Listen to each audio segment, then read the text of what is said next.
are gathered in His name, He'll be there too. When you feel so all alone, He is standing next to you. He's with us now, our Lord, He's in the midst. Into the prison they were thrown. Paul and Silas weren't alone. They knew their God was there, and He would see them through.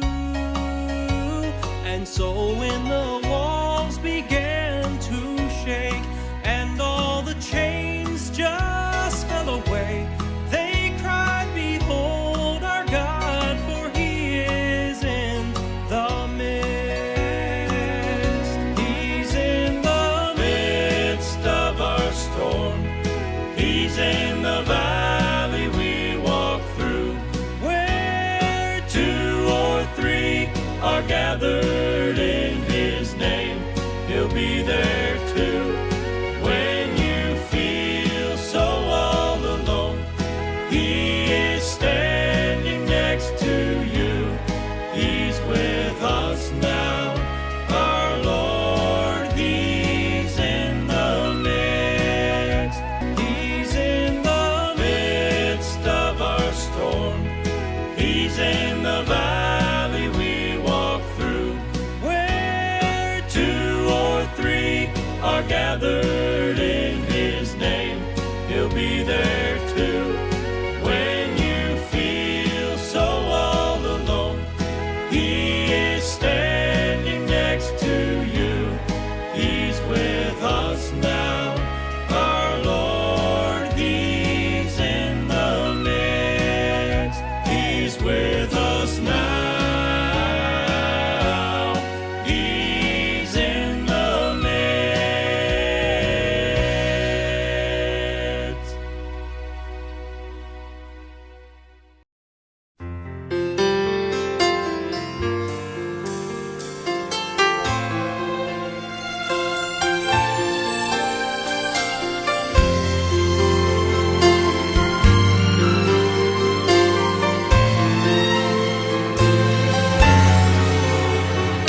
Shackled by a heavy burden, 'neath a load of guilt and shame, then the hand of Jesus touched me. And now I am no longer the same. He touched me. Oh, He touched me. And oh, the joy that floods my soul. Something happened, and now I know He touched me and made me whole. Since I've met this blessed Savior, since He's cleansed and made me whole, I will never cease to praise Him, to praise Him. I'll shout it while eternity rolls. Oh, He touched me. Oh, He touched me. He touched me. And oh, the joy that floods my soul.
ears can take it in, that on the cross, my burden gladly bearing, he bled and died to take away my sin.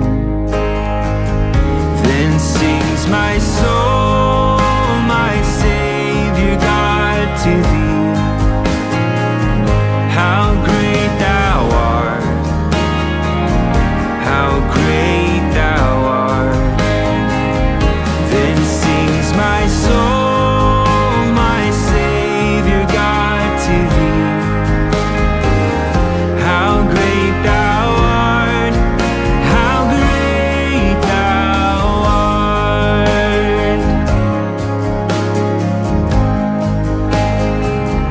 When Christ shall come with shout of acclamation and lead me home, what joy shall fill my heart. Then I shall bow in humble adoration and then proclaim, my God, how great thou art. Then sings my soul, my Savior God, to thee. How great thou art, how great thou art. Then sings my soul, my Savior God, to thee.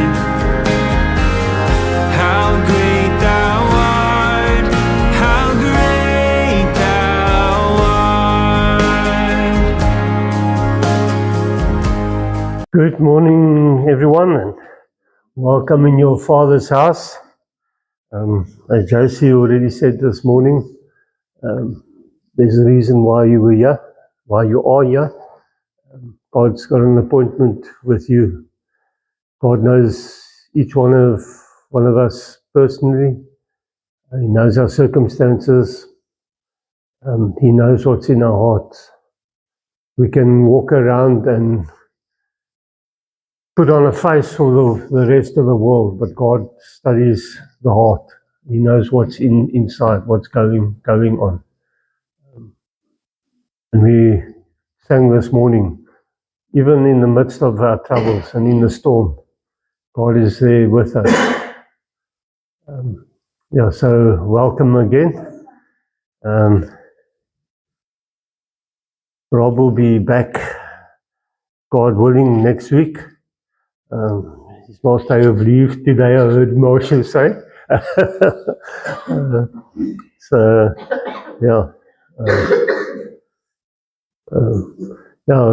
JC also said, let's keep each other in mind, let's pray for each other. We had a bit of a scare this week, Wednesday.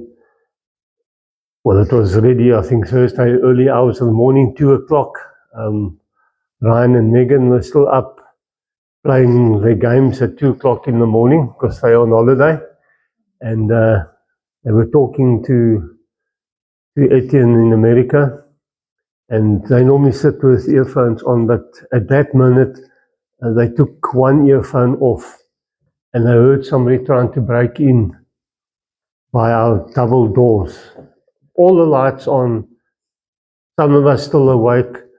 They were trying to, when Corbin and I went out, we could see where they had the Jimmy trying to break the door open. But lucky, on those double doors, I've got 2 bolt locks on the top and 2 at the bottom. Otherwise, you would have opened the door. Now, if we were awake and he was prepared to break in, what was the intention? So God protected us from that. And then the other day when Dominique and them got down from Jim, the lady up the road from us came charging down. They thought, what have they done? Apparently I was found dead in the house. Going around on Facebook from people not even in the street, that I was found dead in the house. So yeah, as you can see, I'm still fit and gezond. Still breathing by the grace of God. Yeah, so keep each other in mind. We live in troubled times where life is cheap. I mean, we see in the world the pro-abortion and things like that, where life doesn't mean a thing. It's all about us. Okay, that's besides the issue. But my message this morning is judge not, so that you will not be judged, and it's from Matthew 7, chapter 1. No, Matthew chapter 7, verse 1 to 6. So if you want to turn there.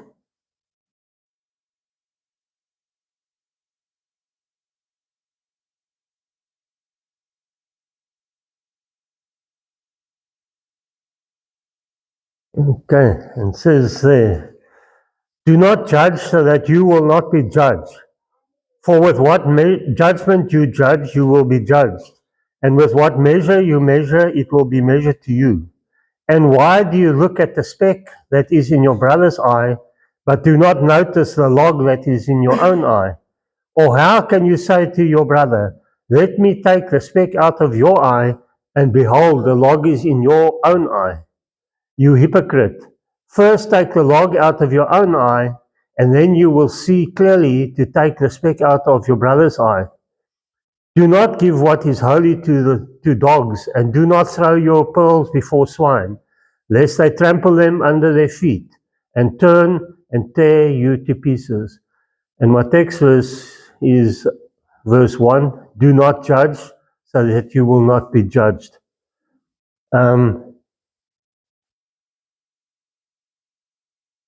Now, my sermon actually leads out of a conversation or a comment that I made on Facebook. One of the women's Protea cricket players, it was all over Facebook, she had got engaged to her partner, female partner, so it's two women, and the Proteas cricket team is full of it. I think there's two of them that are in marriage. And my comment was Romans 1 on display. And Romans 1 says that in the end times, God, there will be homosexuality and lesbianism, and people will have a depraved mind. So all I said was Romans 1 on display. And then I got back a comment from some lady, and she quoted this, Matthew 7, verse 1. Do not judge so that you will not be judged. Now I knew immediately, she obviously doesn't know what she's talking about. She's taking this verse out of context. Right, my reaction might have been not what it should be, because I told her, go and study your Bible. And then she came back and said, I did study the whole thing. So I said, well, go and read it again. And then I said, I didn't judge. I just quoted what the Bible said, the truth. Anyway, that was the end of the conversation. But while this was going on, I thought, just let me go and make sure that I got all my little ducks in a row, that I'm not the one pulling it out of context. So that's where this whole sermon flowed from. And just to put the whole thing into context, chapter 7 is part of Jesus' Sermon on the Mount, which starts in chapter 5 and goes to chapter 7. And it's what Jesus is basically telling us as believers how we should live and act in the world compared to the Pharisees and the scribes and unbelievers. So that's the context. And so it tells us how we should treat the poor, how we should handle our money, how we should fast, all those things. And it's a higher standard than actually what the law said. Such as the law said, do not murder. But he said, I tell you you can murder with your mouth. So that's the context of this whole thing. And chapter 7 is more to do with relationships, our relationships with each other. So that's the context that it's in. But to get back to this, Matthew chapter 7, verse 1, that do not judge so that you will not be judged. That and John chapter 3, verse 16, which said God loves the world so much that he gave his only begotten Son, is maybe the two most quoted scriptures out there.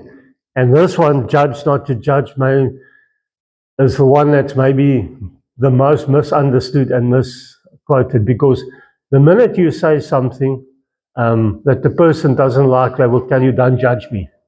And if they know a little bit of Bible, they will say the whole thing, otherwise you'll be judged. And they've taken it out of context. So I want to deal with this passage with 3 points this morning. The first one is what it's not. The second one, what we're not to do. And the third one is what we should do. So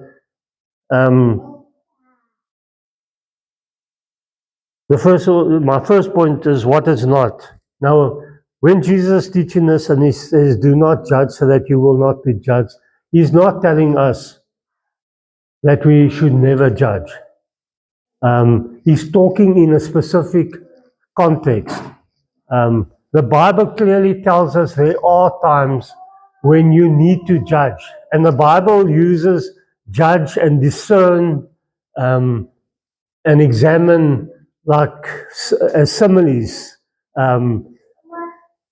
So Jesus tells us we need to judge and discern certain things. He tells us we need to judge.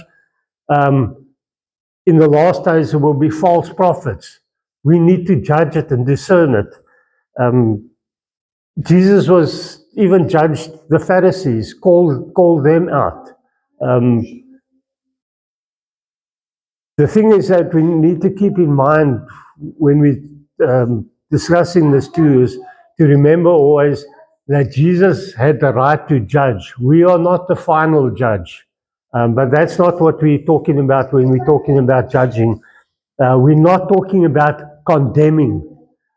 We are called to judge and discern, but not condemn, because God is the final judge. He will do the condemning. So it's not that. It's also not us giving into the world. Nowadays, you're not allowed to say this and you're not allowed to say that because it's politically incorrect. That's not what Jesus is talking about here.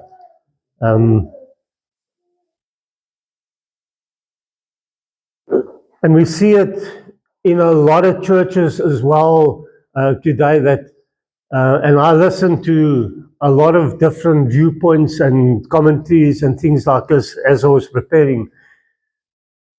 And you get normally the more, I'd say, reformed guys that you can trust, they get it, what Jesus is. But then you get, and it's from all denominations. I even heard a Baptist minister from Lakeland Baptist Church in America, and I thought, I don't know where you go. And in his telling us that we shouldn't judge, he had to drop in there that Calvinists are unbiblical. So he made a judgment there straight away while preaching not to judge. I heard another one last night from one of the Calvary Chapel churches, and they worldwide. And you get some of the good pastors there and some wackos. And this young guy, he started off by saying, church needs to be fun. You don't come to church to have fun. I don't say you come here to mourn, but the purpose of the church is not to have fun. And he went on about not judging and things like this. And in his thing, he dropped in about how wrong and judgmental the Baptists are. So it's out there, and it's in the church. And that's why Jesus is telling us we need to discern. And if we look in this passage over here, now I must just find it. Even here, it says here in verse 15, beware of the false prophets who come to you in sheep's clothing, but inwardly are ravenous wolves. You will know them by their fruits. Are grapes gathered from thorn bushes or figs from thistles? Even so, every good tree bears good fruit, but the bad tree bears bad fruit. So now if you don't judge or you don't discern, how are you going to know which is the good fruit and the bad fruit? We are called to have a discerning and being able to judge things, seeing the word judge in the right context. We're also told that if a brother goes astray or a sister goes astray and we see it, we need to judge it and correct them in love. So you can't say blanket, universal, don't judge. That's not what Jesus is teaching here. Okay.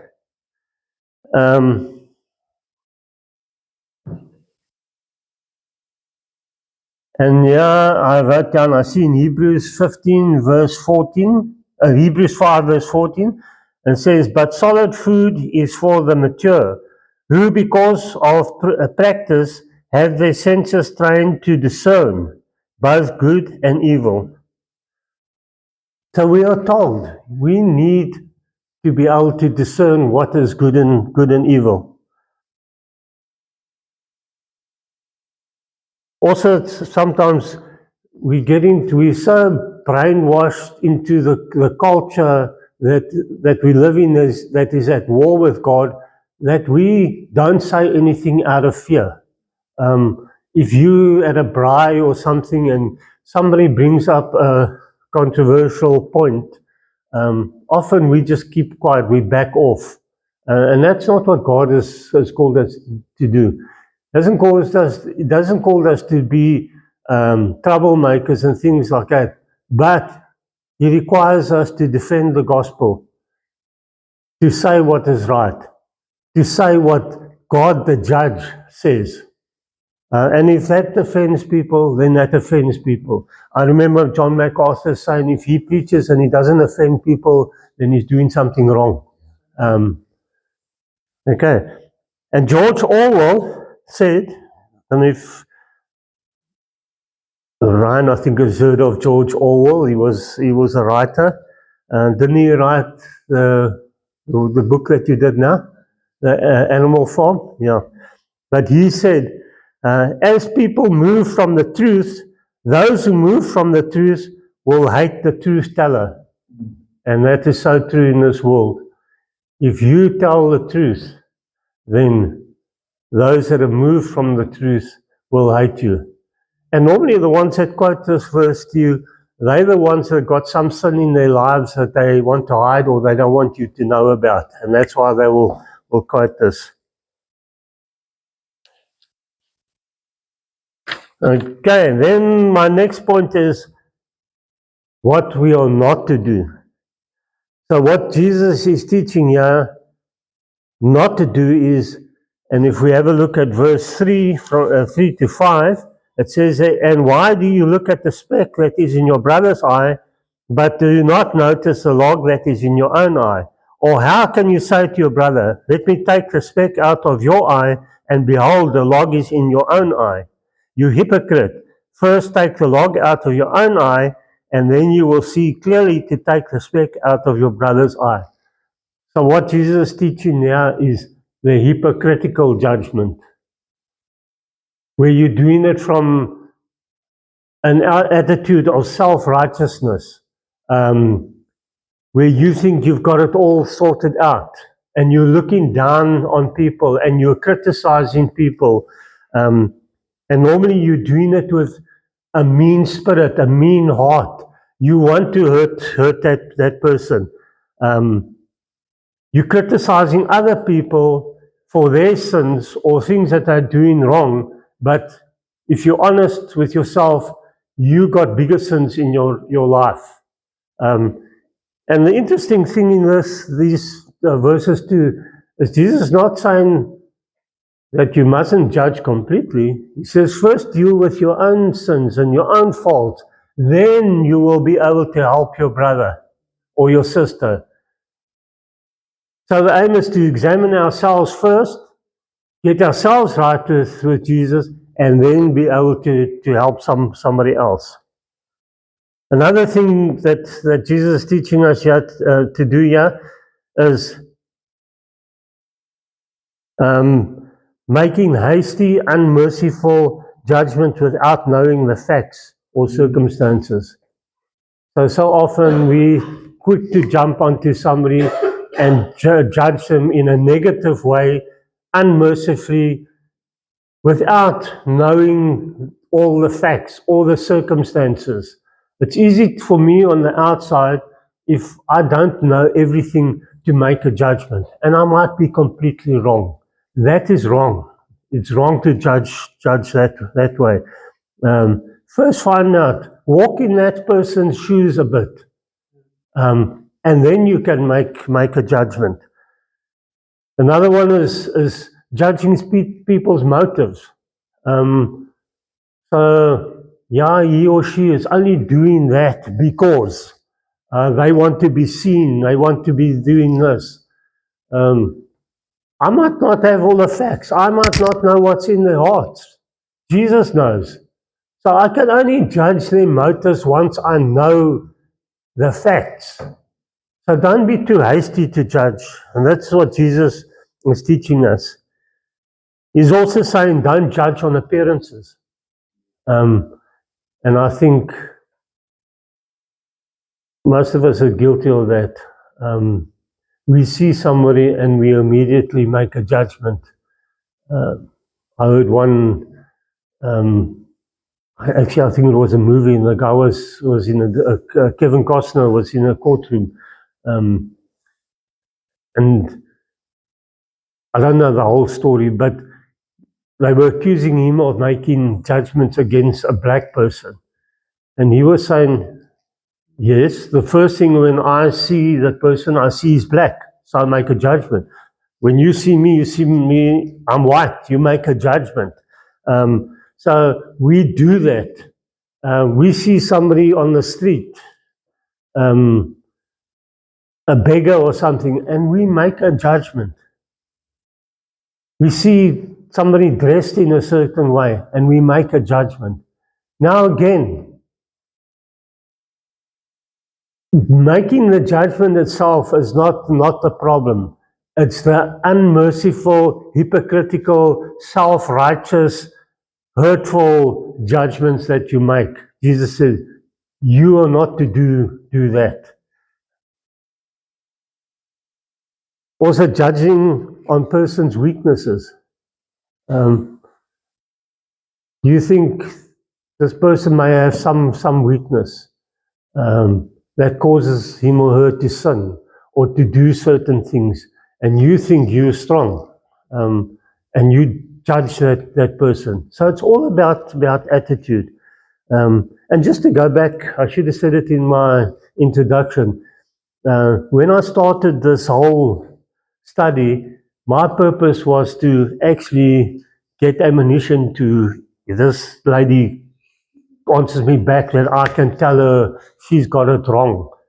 And then when I started reading the what not to do, I thought, well, because then it came to me, well, this is a good subject to preach on this on Sunday. Then I thought, but I'll just concentrate on that. I will ignore the what not to do, because that doesn't suit my agenda, because I'm guilty of it. I know. I tell you, on social media, it's a battle for me not to react. And then often I don't just tell the person they're wrong, I explain exactly what I think of them and why they're wrong as well. So I'm preaching to myself this morning as well. It's a huge problem in my life. So since I've been doing that, I see these things and I want to like leave it. leave it. But as I say, this doesn't stop me from making discernment. And when it's against what God says, I don't judge the person. I just say what God says, what God, the judge, says. And there's a difference in that. Another one that we shouldn't do is use a different standard of judging for others compared to us. There's that saying, rules for thee, but not for me. So we want certain standards for other people and rules that apply to them, but those rules mustn't apply to me. So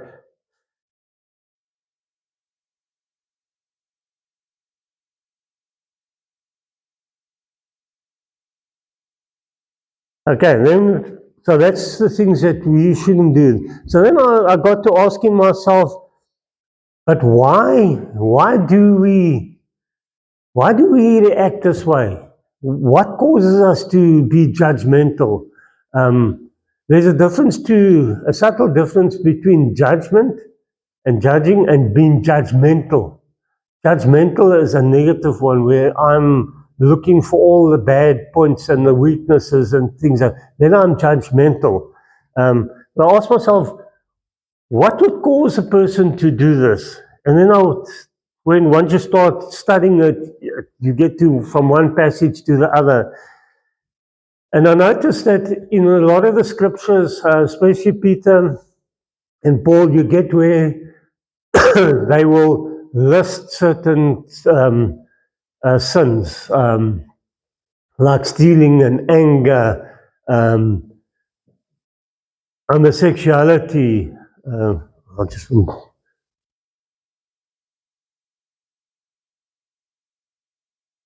And then most of them got malice, envy, jealousy, and self-control in them as well. Excuse me. So then I went and had a look at, let me just see. And often I had a look specifically at envy and jealousy, because I noticed that because of envy and jealousy, it changes the way we look at people. And what some of the commentators and these preachers said too, this is often seen as a respectable sin. We will condemn all the other real bad sins that we consider, but when it comes to envy and jealousy, because most of us suffer from it, we will sweep it under the carpet. That's an acceptable, a respectable sin. You don't need to concentrate on that so much. Okay, so then I looked firstly at envy, and there's a slight difference between envy and jealousy. Envy, this is a resentful, dissatisfied longing for others' positions, achievements, their successes, or their property. And this sin is very much similar to covetousness. So I look at what other people have, I look at what they've achieved, and I want it. But it's not just, I would like a vehicle like that, or I'd like that. It's a resentful, hateful wanting of what that person has. That is envy. The other one, jealousy, similar, but in contrast to envy, jealousy is a matter more of the heart. It is an inner resentment and an outward hostility that centers its focus on someone else. So jealousy is more something that's inside of us, and it's resentful, and it focuses its hate and resentment on a person. And it comes from the side out. And jealousy is an unhealthy suspicion that someone will take what is yours. So So just to sum it up again, envy is more a negative desire for what somebody else has or what they have achieved, whereas jealousy is more inward, a heart matter, where it's an unjust suspicion, and it's this hate that comes up from your heart and then manifests itself towards a person in resentment and hate. And then interesting, you'll be surprised how many sins and things can impact on a person's life and their health.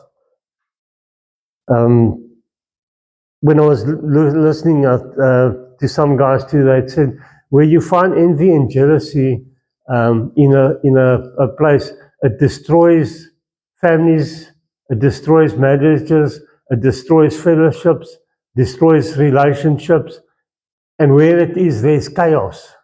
And then Proverbs 14:30 speaks to us about unhealthy jealousy. Now, jealousy too, you get two types of jealousy.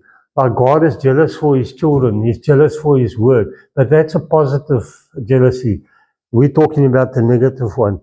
And Proverbs 14:30 says, a tranquil heart is life to the body, but jealousy is rottenness of the bones. Some modern translations liken this to the cancer of the bones. So this can even affect your health. That almost what they're saying, it can become like a cancer to your bones and eat you up. And I was thinking it's almost like the monster that devours. It slowly devours you and destroys you. And my third point is what to do. What should we do to counter judging others with a negative, spiteful, self-righteous spirit? First of all, we need to root it out. We need to get it out of our lives.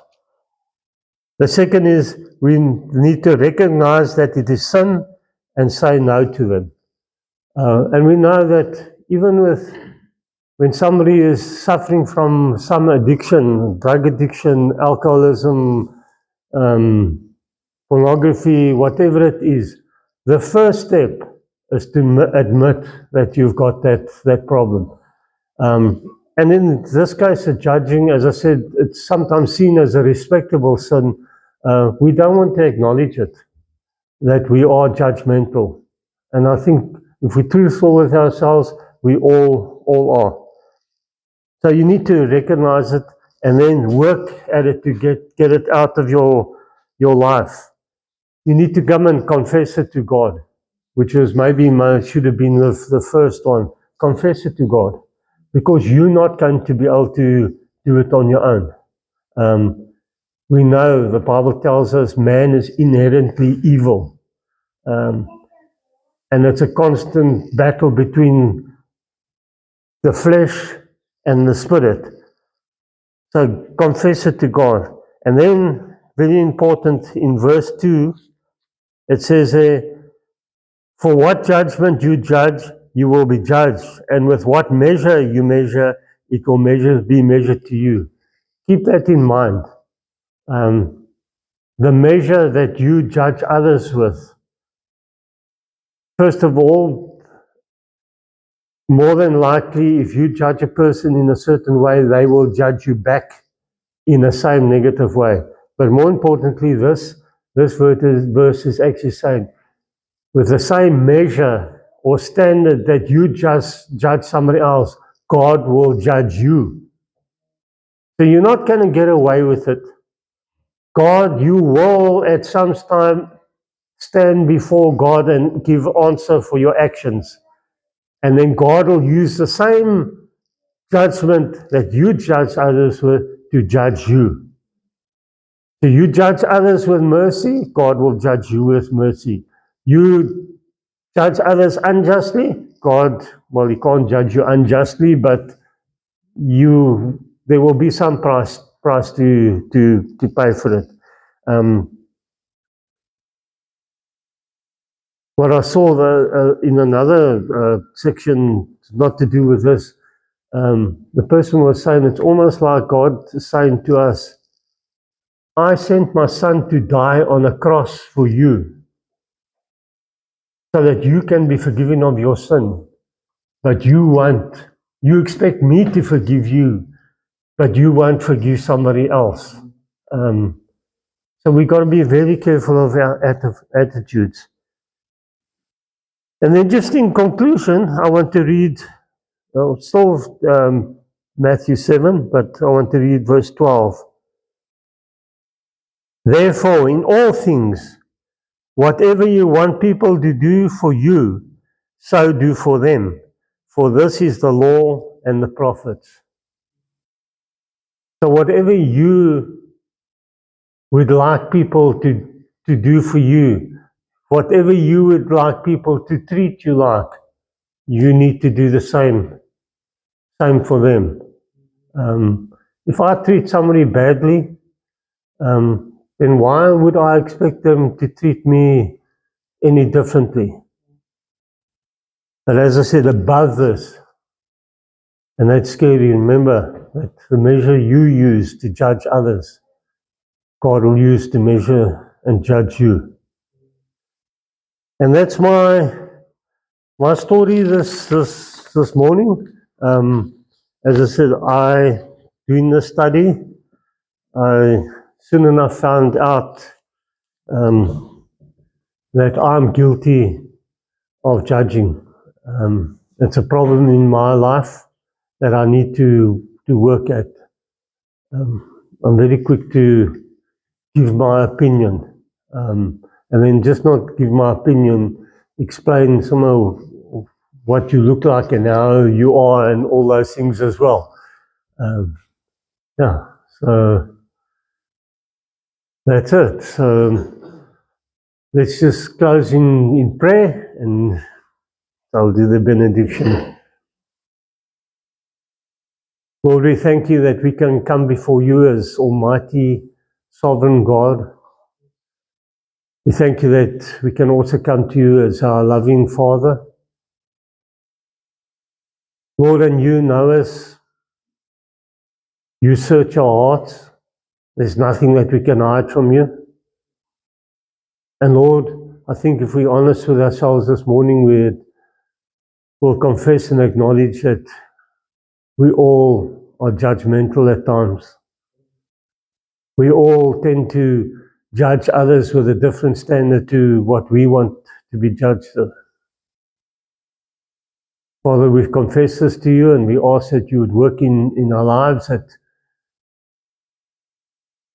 you would make us more compassionate, but Lord, that we won't compromise, that we would stand on your word, but when we do that, that we would do it with love and not self-righteous, mean spirits. And Lord, we know that only you can change us and transform us and help us to live this way. Lord, and we help us to make our stand. As Vodi Bakum used to say, 10 toes down, square chest, standing against those who come against you, Lord. We thank you for your word, Lord. We thank you that this Bible is our manual, our GPS for this life, Lord. And there's so many lessons to be learnt and truths in this book, and we thank you for it, Lord. We thank you in Jesus' name.